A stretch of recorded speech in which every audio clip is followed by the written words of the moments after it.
Hello friends, welcome to my YouTube channel KL study. Friends, आज से हम start करने वाले हैं एमपी महिला पर्यवेक्षक। जो आपका नोटिफिकेशन आने को है उसकी तैयारी, मतलब उसकी आज से हम क्लासेस स्टार्ट करेंगे। तो आप सभी ने उसका सिलेबस देख लिया होगा। तो क्लासेस स्टार्ट करने से पहले थोड़ा सा हम आपको हमारे बारे में भी बता देते हैं कि हम आपको ये क्लास देंगे और आपको क्यों ये अटेंड करनी चाहिए। ठीक है, ऐसा क्या रहेगा इन क्लासेस में। तो आपको बता दें, मैं एक गवर्नमेंट टीचर हूँ एमपी से। ठीक, और एमपी जो महिला पर्यवेक्षक की भर्ती है वो आपकी पिछली बार जब हुई थी तो तब हमने उसका एग्ज़ाम्स दिया था। तो अभी आपका नोटिफिकेशन तो आया नहीं है। तो उसका जो सिलेबस है उसके जो पहले का आपका जो ईएसबी वेबसाइट होती है उस पर डला हुआ है, तो आप उसको डाउनलोड करें और उसी को अभी फॉलो करिए। क्योंकि आपका नोटिफिकेशन जब आएगा तो आपका पूरा का पूरा यही पैटर्न रहने वाला है। थोड़ी बहुत चेंजेस इसमें हो सकते हैं। तो इसका जो एग्ज़ाम्स है वो 200 अंक का होता है। ठीक है, कितने 200 अंक का होता है। और इसमें आपके 4 खंड बने हुए हैं, तो उसमें आपका एक एक करके पूरे टॉपिक्स सिलेबस के अकॉर्डिंग दिए गए हैं। तो जो पहला खंड होता है उसमें आपका जो सिलेबस है वो दिया है पोषण एवं स्वास्थ्य। ठीक, अब इसमें आपको पूरा पोषण, चाहे मानव में पोषण हो या आपके प्लांट्स में पोषण हो, सारी चीज़ें वहाँ पर पढ़नी होती हैं। एक प्रकार से हम जैव विक्रम इसको कहेंगे। ठीक, और इसमें आपके पूरे न्यूट्रिएंट्स आपको पढ़ने होते हैं। तो यहाँ पर केवल दिया गया है आपके सिलेबस में पोषण करके, मतलब ऐसा दिया है कि संतुलित आहार, मैक्रो और माइक्रो न्यूट्रिएंट्स ये क्या कहलाते हैं। तो जैसे आपकी एमपीटेट वर्ग 2 यदि आप उसकी तैयारी कर रहे हैं तो उसकी और इसकी साइंस बिल्कुल सेम ही होती है। क्योंकि साइंस के टॉपिक जहाँ कहीं भी आने हैं तो सभी एक जैसे होते हैं। बस वहाँ पर अंतर ये हो जाता है कि थोड़ी बहुत कम या ज़्यादा वहाँ पर सिलेबस को कर देते हैं। ठीक, कुछ टॉपिक घटा देंगे या फिर बढ़ा देते हैं। तो जो एमपी महिला सुपरवाइज़र है, हमने बहुत सारी क्लासेस देखी यूट्यूब पर और उसमें केवल डेमो क्लासेस आपको दी गई हैं। एक क्लास या 2 क्लास बस लेते हैं, उसके बाद फिर शॉर्ट करके आपको सारी चीज़ें बता देती हैं। तो आपको पता होगा कंपटीशन बहुत ज़्यादा हाई है और आपको हर एक चीज़ बहुत अच्छे से यहाँ पर समझ करके पढ़नी होती है, तब जा कर के हम अच्छा इसको कर पाते हैं। वरना केवल प्रैक्टिस करने से यदि टेस्ट निकलते होते तो अभी कोई भी बेरोजगार ना रहता। ठीक है, तो यदि आप एमपी सुपरवाइज़र की तैयारी कर रहे हैं तो उसके लिए हमारी क्लासेस से आप ज़रूर जुड़ें। और हमारा जो सब्जेक्ट है वो ख़ास तौर पर साइंस ही है। ठीक है, तो आइए स्टार्ट करते हैं आज की हमारी क्लास। और ये हमारी साइंस की फर्स्ट क्लास रहेगी, मुख्य रूप से आपके महिला पर्यवेक्षक के लिए। तो उसी के पैटर्न को यहाँ पर हम फॉलो करेंगे, जो आपका पुराना मतलब एग्ज़ाम्स पेपर था उसी के अकॉर्डिंग। ठीक है, सिलेबस था उसका। तो सबसे पहले देखिए, आप यहाँ पर आपका जो टॉपिक दिया गया है, फर्स्ट टॉपिक वो है संतुलित आहार और फिर मैक्रो और माइक्रो न्यूट्रिएंट्स। तो इसमें आपके न्यूट्रिएंट्स के नाम दिए गए हैं कि किस किस को आपको पढ़ना है। तो हमें छोड़ना कुछ भी नहीं है, क्योंकि क्वेश्चंस कहीं से भी बन सकते हैं। तो भोजन एवं स्वास्थ्य के अंतर्गत ये चीज़ें आ जाती हैं। तो अब भोजन केवल हम तो करते नहीं, मतलब प्राणी मात्र तो करता नहीं, क्योंकि पेड़ पौधों को भी भोजन की ज़रूरत पड़ती है। तो हमें सारी चीज़ें देखनी है। अब पोषण में चाहे आपका जंतु जगत का पोषण हो या पादप जगत का, सारी चीज़ें देखनी है। और किस किस पोषक तत्व की आवश्यकता आपके मानव को होती है और किस किस पोषक तत्व की आवश्यकता आपके पादपों को होती है, किसका क्या रोल होता है, सारी चीज़ें यहाँ पर हम देखेंगे। तो आइए देख लेते हैं। सबसे पहले पोषण होता क्या है, न्यूट्रिएंट्स कहलाता क्या है, या न्यूट्रिशन क्या होता है। तो सबसे पहले न्यूट्रिशन मतलब पोषण, तो ये तो नाम से ही स्पष्ट है, आपको कुछ भी रटना नहीं है, बस एक बार समझ के सारी चीज़ों को समझना है। पोषण क्या होता है, तो जीव की वृद्धि, विकास और अनुरक्षण एवं सभी जैव विक्रम को सुचारू रूप से चलाने के लिए आवश्यक सभी पोषक पदार्थों के अधिग्रहण को हम क्या कहेंगे, पोषण कहेंगे। अब यहाँ जीव की वृद्धि मतलब कोई जीव कैसे वृद्धि कर रहा है, कैसे उसका विकास हो रहा है और कैसे कैसे उसका संपूर्ण जैव विक्रम कार्य कर रहा है। जैव विक्रम में आपका हर चीज़ आ जाती है। ठीक है, कैसे मनुष्य श्वास ले रहा है, कैसे मनुष्य उत्सर्जन की क्रिया कर रहा है, कैसे मनुष्य चल रहा है, हर चीज़। ठीक है, तो ये एक सुचारू क्रम में सारी चीज़ें हो रही हैं। तो इसी सभी को सुचारू रूप से संपन्न रखने के लिए जो हम ग्रहण करते हैं वो हमारा क्या कहलाता है, पोषण कहलाता है।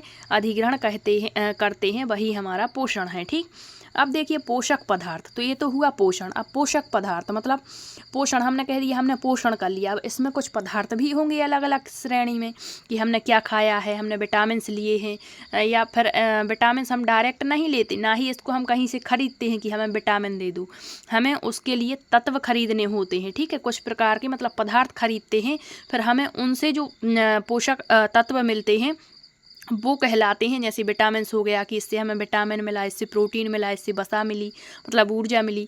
तो यहाँ पोषक पदार्थ क्या कहलाते हैं? न्यूट्रिएंट्स। तो वे पदार्थ जो जीवन में विभिन्न प्रकार के जैविक कार्यों के संचालन और संपादन के लिए आवश्यक होते हैं, वो हमारे पोषक पदार्थ कहलाते हैं। अब वह विधि जिससे सभी पोषक तत्वों को ग्रहण कर हम उसका उपयोग करते हैं वो पोषण होता है। अब पोषण के प्रकार आप देखेंगे तो टाइप्स ऑफ जो न्यूट्रिशन है, भोजन की प्रकृति और उसके उपयोग करने के तरीके के आधार पर जो हमारा जंतु वर्ग है उसमें 3 प्रकार का पोषण होता है। किसमें? जंतु में। ठीक है, अभी हम पादप की बाद में बात करेंगे, पहले हम जंतु जगत में, आपका जंतु जगत कह दें या प्राणी जगत कह दें। ठीक है, तो इस जंतु जगत में जो पोषण होता है उसके 3 प्रकार होते हैं। एक होता है आपका पूर्णभोजी पोषण, होलोजैक न्यूट्रिशन। दूसरा होता है परजीवी पोषण, पैरासिटिक न्यूट्रिशन। तीसरा होता है मृतोपजीवी पोषण यानी सेप्रोजोइक न्यूट्रिशन। तो यहाँ पर हम पूरा आपको डिटेल से बताएंगे कि होलोजोइक शब्द कहाँ से आया, किस भाषा से लिया गया है, क्योंकि बेसिक में भी क्वेश्चन बन जाते हैं डायरेक्ट फैक्ट के रूप में। ठीक है, तो क्वेश्चन कहीं से आए हमें उसका आंसर आना चाहिए। तो आइए एक एक करके इनको देख लेते हैं कि ये पूर्णभोजी पोषण क्या होता है।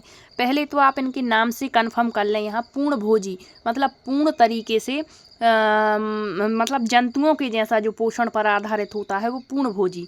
परजीवी मतलब किसी दूसरे जीव पर आश्रित होगा, और मृतोपजीवी मतलब मरे हुए जीवों से अपना पोषण यहाँ पर प्राप्त करते होंगे इस वर्ग के जीवधारी। ठीक है, तो तीनों नाम कंफर्म हो गए। अब हम एक एक करके देखेंगे कि होलोजोइक न्यूट्रिशन, और आपको इनके इंग्लिश नाम भी याद रखने हैं क्योंकि कभी कभी पूर्णभोजी ना दे करके ऐसा लिख करके पूछ लेते हैं कि हेलोजोइक। ठीक है, वर्ग में कौन से प्राणी आएंगे या फिर होलोजोइक न्यूट्रिशन क्या कहलाता है, तो किसी भी तरह से पूछें आप दोनों नाम याद रखिए। अब देखिए जो होलोजोइक है यह शब्द 2 ग्रीक भाषा के शब्दों से बना है। ठीक है, पहला कौन सा है आपका होलो और दूसरा होता है जोइक।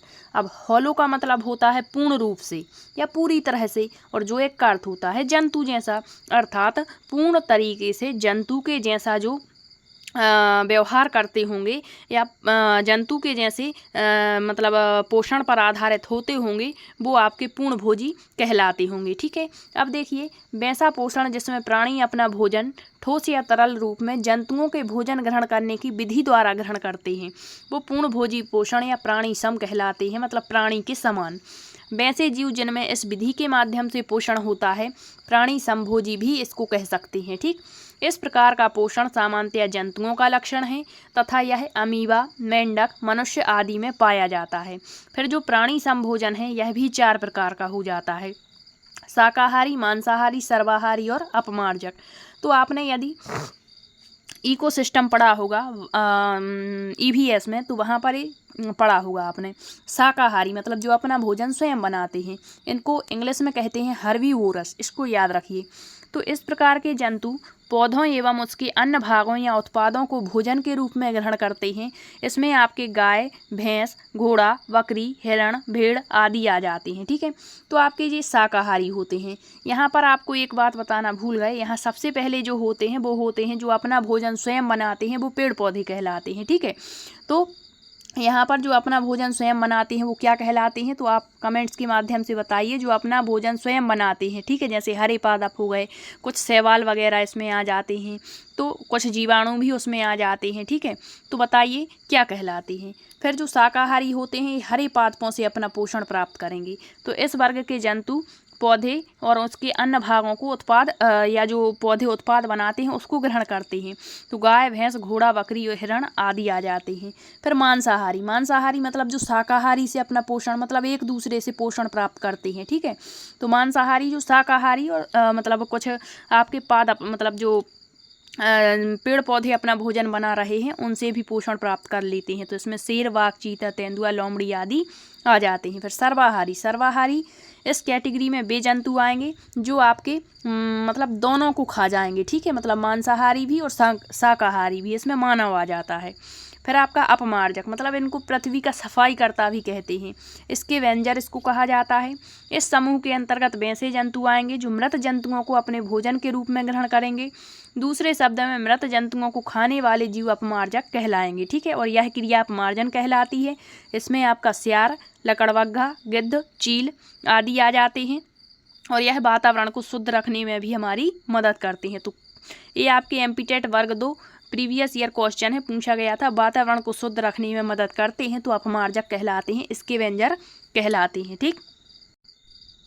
तो यहाँ पर आपको बता दें जो अपना भोजन स्वयं बनाते हैं वो कौन कहलाते हैं, आपके उत्पादक कहलाते हैं, ठीक है। आपने पढ़ा होगा उत्पादक क्या होते हैं, इसके बाद आपने पढ़ा होगा उपभोक्ता क्या होते हैं, इसके बाद आपने पढ़ा होगा आपके उत्पादक, उपभोक्ता और लास्ट में ये आ जाते हैं आपके अपमार्जक, ठीक है, कंज्यूमर जिसको कहते हैं। तो उत्पादक जो अपना भोजन स्वयं बनाते हैं, इसमें आपके पेड़ पौधे आ जाते हैं। फिर उपभोक्ता मतलब जो दूसरे जंतुओं पर आश्रित होते, फिर इनको 3 श्रेणियों में बांट देते हैं, प्राथमिक उपभोक्ता, द्वितीयक उपभोक्ता और तृतीयक उपभोक्ता। तो प्राथमिक उपभोक्ता में जो आपके उत्पादों से अपना पोषण प्राप्त कर रहे हैं, इसमें आपके शाकाहारी वर्ग के जीव जंतु आ जाते हैं जैसे गाय, भैंस, घोड़ा, बकरी।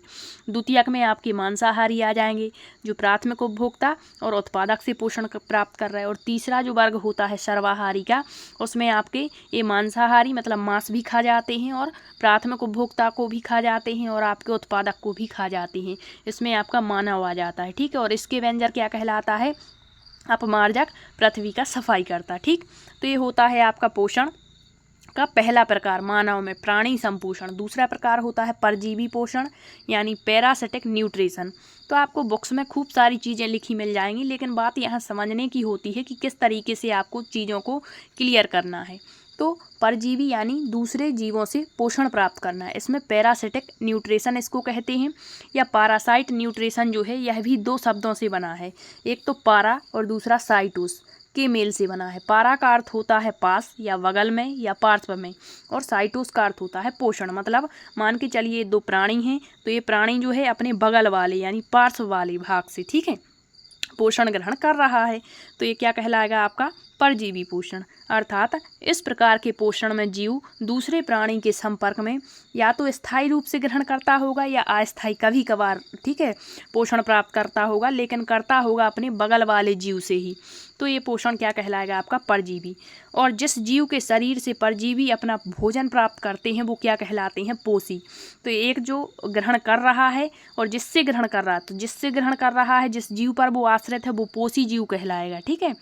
इस प्रकार का पोषण अनेक प्रकार के कवकों में, जीवाणुओं में और कुछ पौधों जैसे अमरबेल। तो एक खूब क्वेश्चन पूछा जाता है, जो अमरबेल है वो एक परजीवी माना जाता है, ठीक है। कई जंतुओं में गोल कृमि, हुकवर्म, फीता कृमि, एंट अमीबा, हिस्टोलिटिका, मलेरिया परजीवी जो प्लाज्मोडियम होता है, इनमें ये देखने को मिलता है, ठीक है। तो ये आपके जंतु जगत का वर्गीकरण यदि आपने पढ़ा होगा साइंस में तो ये चीज़ें आपको पता होंगी। नेक्स्ट है आपका तीसरा प्रकार होता है प्राणियों में मृतोपजीवी पोषण। सेप्रो जो एक न्यूट्रिशन जो कहलाता है, तो यह ग्रीक शब्द सेप्रोस का अर्थ होता है अवशोषण। इस प्रकार के पोषण में जीव आमृत जो जंतु होते हैं उनके पौधों के शरीर, यहाँ मृत जंतु होंगे, ठीक है, उनके शरीर से अपना भोजन अपने शरीर की सतह में घुलित कार्बनिक पदार्थ के रूप में अवशोषित करके करते हैं, ठीक है। मतलब जो सामने जिससे पोषण ग्रहण कर रहे हैं वो मरा पड़ा हुआ है, ठीक है, तो वो कोई क्रिया नहीं करेगा, तो ऑब्वियसली जो पहला जीव होगा वो इसको अवशोषित करके ही पोषण प्राप्त करेगा, ठीक है। तो ये कहलाते हैं आपके मृतजीवी या सेप्रोफाइट कहलाते हैं, ठीक। अब देखिए जो पहला प्रकार हमने पढ़ा है प्राणी संपोषण, उसमें आपका मानव भी आ गया है, ठीक है, मानव। तो जो मानव होता है वो किस तरीके से भोजन करता है, उसका पूरा प्रोसेस क्या होता है ये पूछा जाता है। तो प्राणी में जो पोषण होता है वो 4 इसके चरण होते हैं। पहला होता है जैसे मुख के माध्यम से आपने भोजन को खा तो लिया, लेकिन अंदर जाता है आहार नाल के माध्यम से, फिर भोजन का पाचन होता है, फिर उसका अवशोषण होता है, फिर स्वांगीकरण होता है, ये चीज़ें यहाँ पर होती हैं। तो इसका पूरा जो प्रोसेस है वो आप याद रखिए। तो सबसे पहली प्रक्रिया होती है अंतःग्रहण की। तो भोजन को शरीर के भीतर आहार नाल में पहुंचाने की प्रक्रिया को क्या कहते हैं? अंतःग्रहण कहते हैं। अब भोजन मुख से लिया हमने और जो हमारे गले में जो गले के माध्यम से अंदर जाती है, तो ये पूरी एक नाल होती है जिसे आहार नाल कहते हैं। तो इसमें जब हम भोजन को पहुंचा देते हैं तो वो अंतःग्रहण कहलाता है, मतलब भोजन क्या हो गया? अंतःग्रहित हो गया। दूसरी प्रक्रिया आती है पाचन की। जैसे ही आपकी जो भोजन है वो आहार नाल में पहुंच गया, उसके बाद जो ठोस, जटिल और बड़े बड़े आघूलनशील भोजन के जो अणु होते हैं उनको विभिन्न एंजाइमों की सहायता से या फिर विभिन्न रासायनिक क्रियाओं के द्वारा तरल, सरल और छोटे छोटे घुलनशील अंगों में निम्नीकरण को पाचन कहते हैं। ठीक है, तो जो हम बड़े बड़े मतलब भोजन के अणु अपने शरीर के अंदर ले जाते हैं आहार नाल के माध्यम से, तो फिर अंदर जा कर के वो पाचित होकर के छोटे छोटे तरल और सरल पदार्थों में बदल जाते हैं, वो पाचन होता है। फिर होता है अवशोषण। अवशोषण एब्जॉर्बेशन, कोशिकाओं द्वारा पचे हुए भोजन को अपने शरीर के भीतर सोख लेना अवशोषण। मतलब अब हमारा भोजन जो है उसका पाचन हो गया, अब जो वहाँ पर मतलब जो पदार्थ होगा, तो जो अपचित पदार्थ होगा वो आगे की ओर ढकेल दिया जाता है और जो पचित पदार्थ होगा उसको कोशिकाएं एब्जॉर्ब कर लेती हैं। ठीक है, अवशोषित कर लेती हैं। फिर अगला प्रोसेस होता है स्वांगीकरण का, एसिमिलेशन। कोशिकाओं के भीतर पचे हुए भोजन से नए जीव द्रव्य के संश्लेषण की प्रक्रिया या फिर संचित भोजन ऑक्सीकरण के फलस्वरूप ऊर्जा मुक्ति की प्रक्रिया को स्वांगीकरण कहते हैं। और फिर होता है बहिष्करण। मतलब जो अनपचा भोजन होता है वो हमारे मल द्वार के माध्यम से शरीर से बाहर निकाल दिया जाता है। तो ये 5 प्रक्रियाएं चलती हैं हमारे पूरे भोजन के पाचन में। ठीक है, तो ये आप याद रखिए, इनका क्रम भी कभी कभी पूछ लेते हैं। तो ये प्राणियों में पोषण होता है। अब प्राणियों में जो पोषण होता है देख लेते हैं किस तरीके से, किस विधि से होता है। तो थोड़ा सा आप यहाँ पर देखिए, मतलब यहाँ पर पूछ लेते हैं कभी कभी ये संबंध कि किस 2 जीवों में सहजीवी संबंध होता है, परजीवी संबंध, मृतोपजीवी। तो ये याद रखेंगे। तो यहाँ पर सबसे पहले तो परपोषी जीव जो होते हैं और एक होते हैं विषमपोषी। ठीक है, तो परपोषी आपको नहीं पढ़ना, परपोषी आप पढ़ चुके हैं, मतलब जो दूसरे जीव जंतुओं से। विषमपोषी क्या होते हैं? हेटेरोट्रॉफिक। तो फिर इनको 4 भागों में बांट दिया गया है। 4 भाग आपको ये याद रखने हैं। सहजीवी होते हैं, एक सहभोजी, एक परजीवी और एक मृतोपजीवी, जो अभी हम पढ़ के आए हैं। अब यहाँ पर plus plus, plus zero, plus minus, plus dash dash dash, इसका मतलब क्या है? मतलब यहाँ प्लस प्लस का मतलब आप समझेंगे सहजीवी संबंध ऐसे जीवों में होगा कि दोनों तरफ से लाभ होगा। मतलब 2 जीव है मान के चलिए, तो ये इसको लाभ पहुँचाएगा और ये बदले में इसको लाभ देगा, यहाँ कोई हानि नहीं होगी। मतलब प्लस प्लस का इनमें संबंध होगा, वो सहजीवी होगा। ठीक है, फिर दूसरा होता है सहभोजी संबंध। सहभोजी संबंध क्या होता है? मान के चलिए 2 जीव हैं। ठीक है, तो जो पहला जीव है वो दूसरे को क्या पहुंचा रहा है? लाभ पहुंचा रहा है। लेकिन जो दूसरा जीव है वो बदले में इसको लाभ नहीं दे रहा और ना ही कुछ हानि कर रहा है। मतलब ये ना तो लाभ देता है दूसरा जीव बदले में, ना ही हानि पहुंचाता है। वो सहभोजी संबंध होता है। मतलब एक तरफ से क्रिया होती है इसमें। ठीक है, दूसरे तरफ से बिल्कुल रिएक्शन नहीं होता है। फिर परजीवी संबंध में क्या होता है? 2 जीव है मान के चलिए, तो पहला जीव इसको लाभ दे रहा है, लेकिन ये इसका एहसान ना मानने के बदले, इसको लाभ ना पहुंचाने के बदले क्या पहुंचा देता है? हानि पहुंचा देता है। और फिर जो मृतोपजीवी होता है, इसमें लाभ होता है और इसमें कुछ नहीं होता। मतलब फिर आप कहेंगे कुछ नहीं होता तो इसमें आना चाहिए, तो इसमें कोई मतलब जो दूसरा होता है वो मरा पड़ा होता है, तो कोई यहाँ इंटरेक्शन नहीं होता है। ठीक है, तो ये संबंध होते। अब यहाँ पूछा जाता है, जैसे कह देंगे आपसे कि लाइकेन किन 2 जीवों के मध्य संबंध है, या फिर कवक और शैवाल के मध्य संबंध जो सहजीवी संबंध होता वो लाइकेन कहलाता। तो सहजीवी मतलब दूसरे को लाभ पहुँचाना। ठीक है, अब एक एक करके देखेंगे हम। सहजीवी यानी सिम्बायोटिक संबंध क्या है, तो आप आसानी से बता सकते हैं कि जब 2 जीव या 2 पौधे एक दूसरे पर निर्भर रहते हैं और एक दूसरे को लाभ पहुंचाते हैं, उस संबंध को सहजीवी संबंध कहेंगे। जैसे लाइकेन, तो लाइकेन का आपने एग्जाम्पल पढ़ा होगा। सबसे पहले जो कवक होता है, कवक, और दूसरा होता है शैवाल, इनके बीच जो संबंध होता है वो क्या कहलाता है आपका? वो कहलाता है आपका लाइकेन। अब आप कहेंगे लाभ कैसे पहुंचा रहे हैं, तो कवक जो होते हैं इनके पास में कोई क्लोरोफिल नहीं होता है, मतलब ये अपना भोजन नहीं बना सकते हैं। ठीक है, लेकिन इनके पास आवास होता, रहने के लिए स्थान इनके पास होता है। और जो आपके शैवाल होते हैं इनके पास में क्या होता है, क्लोरोफिल होता है। तो ये क्लोरोफिल के माध्यम से सूर्य प्रकाश की उपस्थिति में भोजन बना लेते हैं, लेकिन इनके पास आवास नहीं है, तो ये दोनों क्या कर लेते हैं, ये इनको भोजन बना करके दे देते हैं और ये इनको रहने के लिए स्थान प्रदान करवा देते हैं। इस प्रकार से दोनों में कैसा संबंध हुआ, प्लस प्लस यानी सहजीवी संबंध, और इनका जो सहजीवी संबंध बनता है वो आपका लाइकेन कहलाता है। तो इस तरीके से जब दो जीव या दो पौधे एक दूसरे को लाभ ही पहुंचाते हैं, बदले में कोई हानि नहीं पहुंचाता है, वो संबंध सहजीवी होता है और ये संबंध होता है लाइकेन का। दूसरा होता है राइजोबियम का जीवाणु जो होता है, तो इन दोनों में सहजीवी संबंध याद रखेंगे, मोस्ट इंपोर्टेंट है। और यहाँ से आपके सुपरवाइजर में कम से कम 2 से 3 क्वेश्चन जरूर बनेंगे इसी टॉपिक से, ठीक है। दूसरा है आपका सहभोजी संबंध। सहभोजी संबंध कॉमन्सलिज्म जो संबंध होता है, तो इसमें क्या होता, पहला जीव तो लाभ देगा लेकिन दूसरा जीव बदले में कुछ नहीं देगा, ना लाभ देगा ना हानि देगा। जैसे इस प्रकार के संबंध में एक जीव दूसरे जीव से फायदा लेता है लेकिन उसको बदले में कोई नुकसान नहीं पहुंचाता। जैसे भैंस और बगुले में पाए जाने वाला संबंध। तो मान के चलिए ये क्या है, बगुला है और ये क्या है, आपकी भैंस है। तो जो बगुला होता है वो भैंस के ऊपर बैठ जाता है, क्या करता है, भैंस के ऊपर बैठ जाता है और भैंस के ऊपर जुएं वगैरह होते हैं, मैल वगैरह, उसको खा जाता है। लेकिन जो भैंस होती है वो बदले में इसको कुछ नहीं दे रही, ठीक है, ना तो हानि पहुँचा रही है और ना ही मतलब लाभ पहुंचा रही है। तो ये कैसा संबंध हो गया, सहभोजी संबंध हो गया। तीसरा है परजीवी पैरासिटिक जो संबंध होता है। तो बेजीव जो किसी अन्य जीव पर आश्रित होते हैं, मतलब पहला जीव तो दूसरे को लाभ देगा लेकिन बदले में ये लाभ का एहसान मानने के बदले इसको हानि पहुंचा देता है, तो वो परजीवी संबंध होता है। जैसे यहाँ अमरबेल, अमरबेल से आप आसानी से समझेंगे। मान के चलिए ये कोई पेड़ है, ठीक है, तो अमरबेल आपने देखी होगी किसी पेड़ पर छाई रहती है, ऐसी पतली पतली सी बॉल टाइप की, ठीक है। तो जो अमरबेल होती है इस पौधे से क्या कर रही है, अपना पोषण प्राप्त कर रही है, मतलब ये तो इससे पोषण प्राप्त कर रही, मतलब पौधा इसको बदले में क्या पहुंचा रहा, पोषण। लेकिन जो अमरबेल है वो पोषण प्राप्त कर रही है तो इसको एहसान मानना चाहिए इस पेड़ का, लेकिन ये क्या करती है, जिस पेड़ पर छाई रहती है उसको सुखो देती है, मतलब हानि पहुंचा देती है। तो ये होता है आपका परजीवी संबंध। नेक्स्ट है जोंक या जुएं।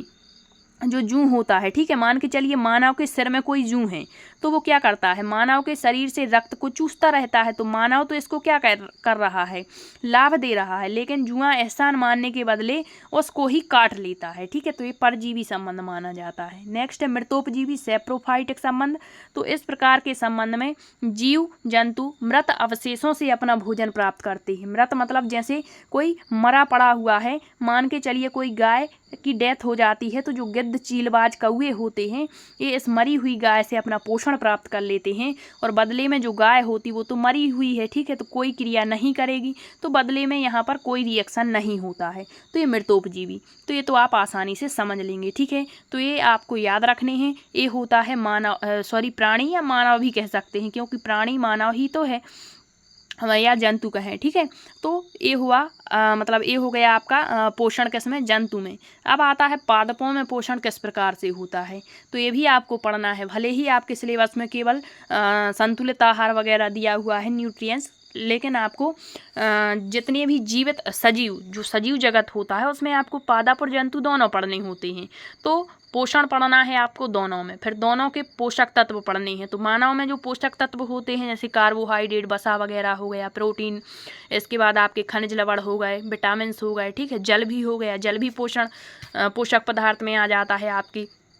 इसके बाद आपके जो प्लांट्स होते हैं, प्लांट्स में भी आपके 17 पोषक तत्व होते हैं, उनमें से 8 आपके वृहद पोषक तत्व होते हैं, मैक्रोन्यूट्रिएंट्स, और 7 होते हैं माइक्रोन्यूट्रिएंट्स यानी लघु पोषक तत्व। तो पौधों में भी आपको पढ़ना है किस तत्व की कितनी ज़रूरत पौधे को होती है, तो सारी चीज़ें। तो अब हम देख लेते हैं इसके बाद में पौधों में पोषण किस प्रकार से होता है। तो पौधों में पोषण हमें यह समझना होगा कि पौधे भी जीवित होते हैं। समझना क्या, मानते ही हैं कि पौधे जीवित हैं क्योंकि हरे भरे हैं। जो पौधा सूख जाता है वो मर जाता है, ठीक है, तो उन्हें भी भोजन की आवश्यकता होती है। तो प्राणियों की तरह पौधे भी अपना भोजन बनाते हैं। पौधों की भी शरीर की वृद्धि होती है, टूटी फूटी कोशिकाओं की मरम्मत होती है, जैविक प्रक्रियाओं को संपन्न करने के लिए इनको भी ऊर्जा की आवश्यकता होती है। तो इनको कौन कौन से तत्व ऊर्जा प्रदान कराते हैं, हमें ये सब पढ़ने हैं, ठीक है। तो देखिए यहाँ पर पौधों में भोजन कैसे बनता है। तो पौधों में जो हरी पत्तियाँ होती हैं, ठीक है, सूर्य प्रकाश की उपस्थिति में क्लोरोफिल के माध्यम से क्या बना लेती हैं, भोजन बना लेती हैं। फिर इसी भोजन का इस्तेमाल आपके शाकाहारी प्राणी करते हैं, शाकाहारी का भोजन मांसाहारी करते हैं। तो ये प्रोसेस एक चलता रहता है। अब पौधों में भोजन का निर्माण प्रकाश संश्लेषण के द्वारा होता है। तो ये प्रकाश संश्लेषण हम आपको एमपी की क्लासेस में पढ़ा चुके हैं, लेकिन एक बार फिर से आपको बता देंगे ये क्या होता है। ठीक है, रंध्र के माध्यम से आपका जो प्रकाश संश्लेषण वो वाष्प उत्सर्जन होता है। यहाँ प्रकाश संश्लेषण जो होता है, पौधे अपना भोजन स्वयं बनाते हैं। देखिए यहाँ पौधों में भोजन का उत्पादन या संश्लेषण हरी पत्तियों में होता है। अब इसीलिए पौधों की पत्तियों को भोजन उत्पादन का कारखाना, मतलब जो पौधों की पत्तियाँ होती हैं उसमें क्या होता है आपका कि जो पत्तियां होती हैं उनमें क्लोरोफिल, मतलब पौधे के हरे भाग में क्लोरोफिल पाया जाता है। तो उसी के माध्यम से अपना भोजन बनाती हैं। तो जो पौधों की पत्तियां हैं उनको भोजन उत्पादन का कारखाना कहते हैं, या खाद्य कारखाना कहेंगे किसका, आपके प्लांट्स का, या फूड फैक्ट्री भी इसको कह देते हैं। प्रकाश संश्लेषण में जो कच्चा पदार्थ इस्तेमाल होता है वो कौन कौन सा है। तो एक तो आपका क्लोरोफिल वर्णक हो जाता है, दूसरा कार्बन डाइऑक्साइड हो जाता है, तीसरा जल और खनिज हो जाते हैं, और सूर्य का प्रकाश हो जाता है। अब देखिए यहाँ प्रकाश संश्लेषण यानी फोटोसिंथेसिस क्या होता है। तो हरे पौधे सूर्य के प्रकाश की उपस्थिति में क्लोरोफिल, कार्बन डाइऑक्साइड और जल का इस्तेमाल करके भोजन का निर्माण करते हैं। यही प्रक्रिया आपकी प्रकाश संश्लेषण होती है। फिर इस प्रक्रिया में मुख्यतया क्या बनता है, ग्लूकोज बनता है, जो कार्बोहाइड्रेट या शर्करा कहलाती है, और इससे ऑक्सीजन मुक्त होती है। क्वेश्चन पूछा गया था पिछली बार वर्ग 2 में कि प्रकाश संश्लेषण की क्रिया में कौन सी गैस मुक्त होती है। ऑप्शन दिए थे carbon dioxide, carbon monoxide, oxygen. तो ऑक्सीजन होता है। ठीक है, अब देखिए यहाँ पर ये इसका फॉर्मूला दिया गया है। तो ये पूछ लेते हैं कभी कभी कि कौन सा सही है प्रकाश संश्लेषण का सूत्र। तो ये सी मतलब 6 अणु कार्बन डाइऑक्साइड के 12 जल के अणु होते हैं, और इससे मिला के एक ग्लूकोज बनता है आपका, और जो ऑक्सीजन और जल होता है वो मुक्त होता है इसमें। देखिए यह कार्बोहाइड्रेट या ग्लूकोज वास्तव में मंड या स्टार्च के रूप में परिवर्तित हो जाता है। तो जो पादप होते हैं, पादप वर्ग में भोजन किस रूप में संचित होता है, तो स्टार्च या मंड के रूप में, जबकि जंतु समूह में ग्लाइकोजन के रूप में संचित होता है।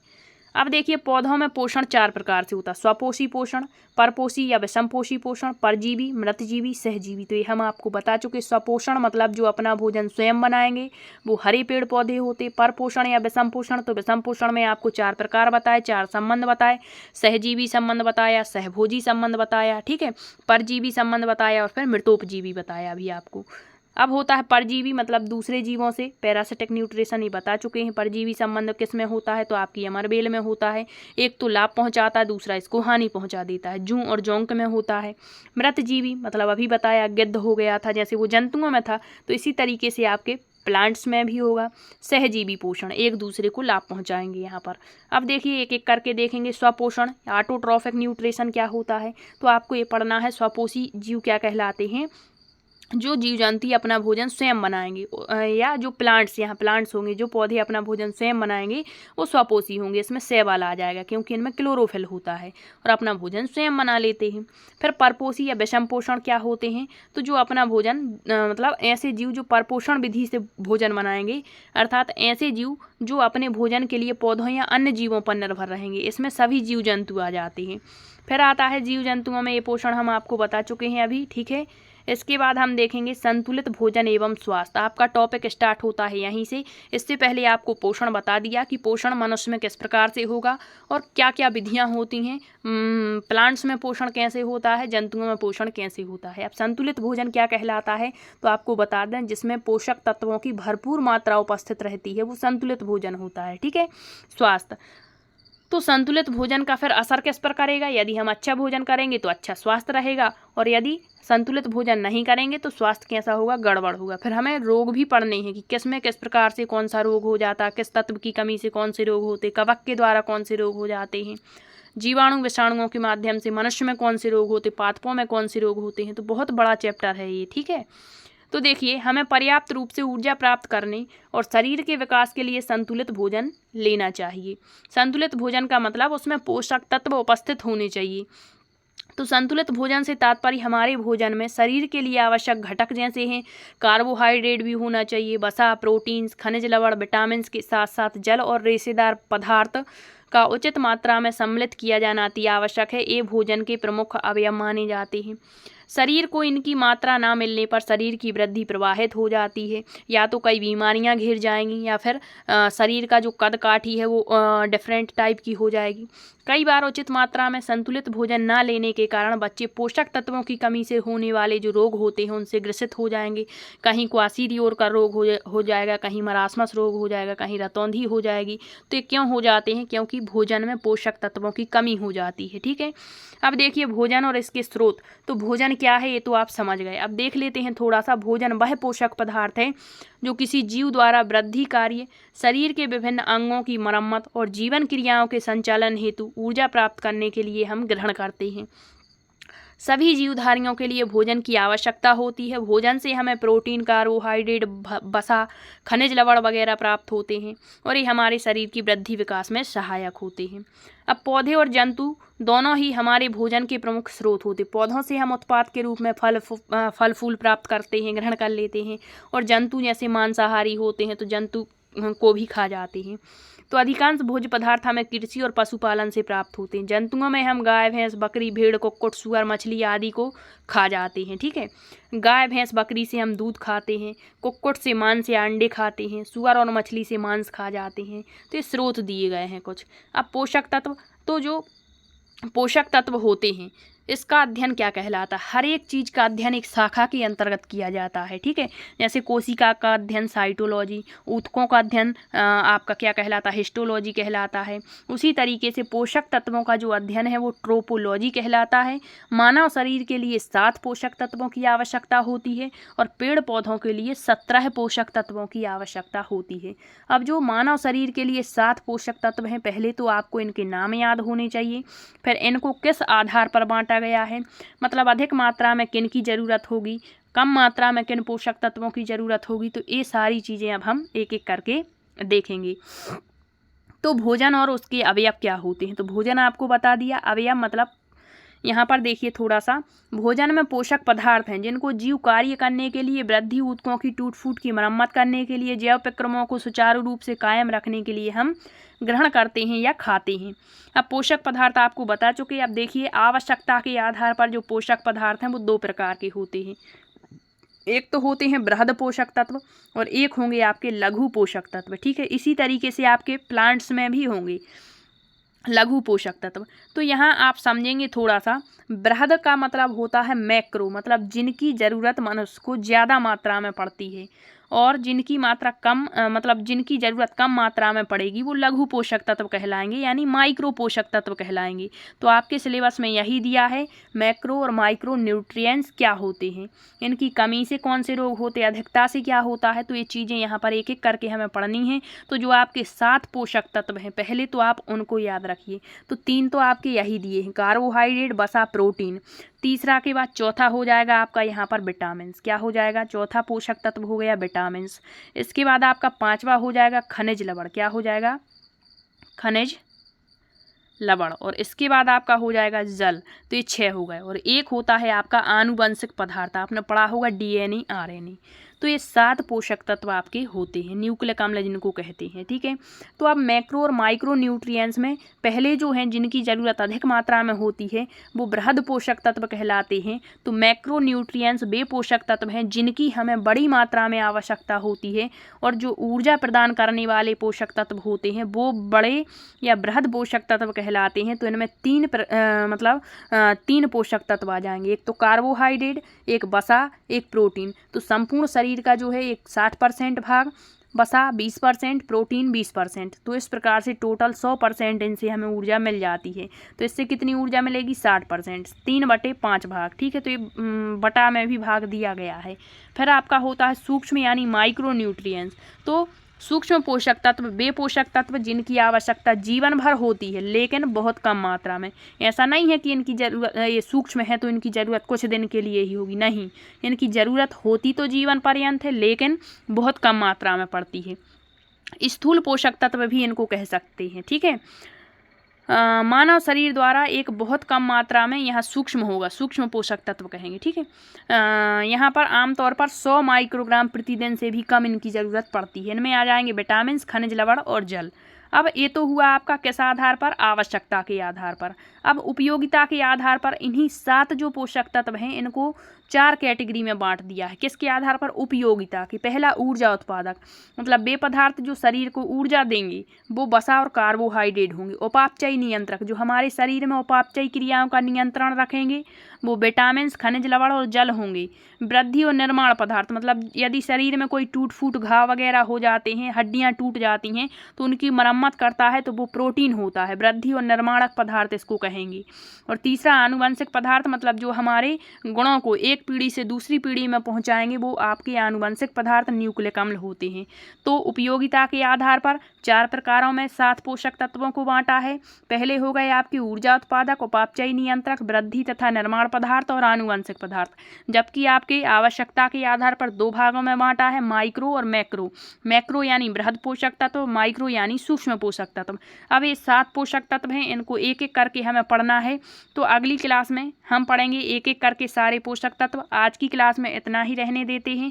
यदि आपको क्लास पसंद आई है तो क्लास को शेयर जरूर करें, और यदि आपका कोई डाउट बनता है तो आप कमेंट्स के माध्यम से पूछ सकते हैं। अगली क्लास में हम एक एक करके अपने जो मानव शरीर के पोषक तत्व हैं 7 के 7 पोषक तत्वों को कवर करेंगे। इसके बाद प्लांट्स में जो पोषक तत्व होते हैं, प्लांट्स में कौन कौन से पोषक तत्व होते हैं, ठीक है, तो उनको हम यहाँ पर स्टार्ट करेंगे। ठीक है, तब तक के लिए बहुत बहुत धन्यवाद।